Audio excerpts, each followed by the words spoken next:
Mental health is a recent topic of discussion in the Western world, but is it really getting the attention that it deserves? This dimension of health has many mysteries to solve.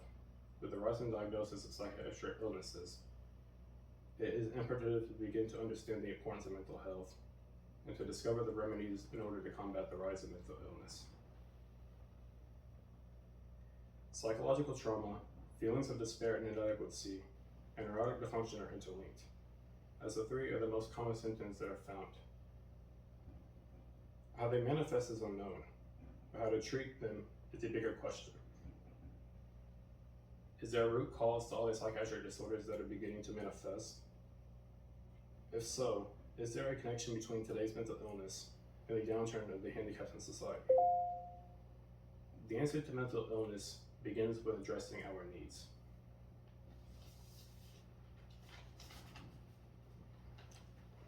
According to the CDC, more than 50% of Americans will experience some form of mental illness in their lifetime. The most common disorder is depression. The factors leading to depression are numerous, but the most well-known, such as domestic violence, alcohol use, and homelessness. But the more underlying reasons in adults are connected to discrimination based on gender and violence, exploitations of employees, lack of access to healthcare due to unaffordability, and the public's lack of awareness on the importance of the 6 dimensions of health: physical, mental, emotional, spiritual, environmental, and social. Mental illness is only beginning to be addressed after centuries of common belief that mental illness was due to the devil or due to the affliction of black magic. And so the stigma against mental health has continued to some extent up to contemporary times. But the stigma has only served to fuel the denial many people have, thus cutting themselves off from psychiatric treatment. Depression, as the most common disorder, is associated with denial or acceptance. For those afflicted with a disorder, put off treatment unless they come to terms with the sadness that they feel.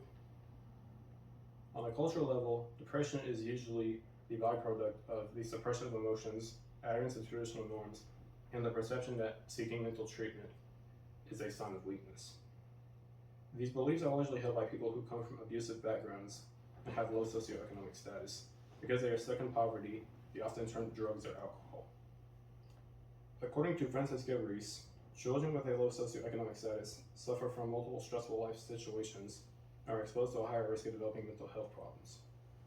Due to socioeconomic status tying into more severe health issues, lack of affordability and low income salary are the major culprits.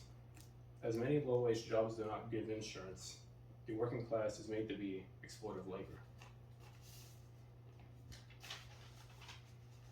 Whereas, for the upper middle class, they experience better benefits and pay, and so they have less mental illness.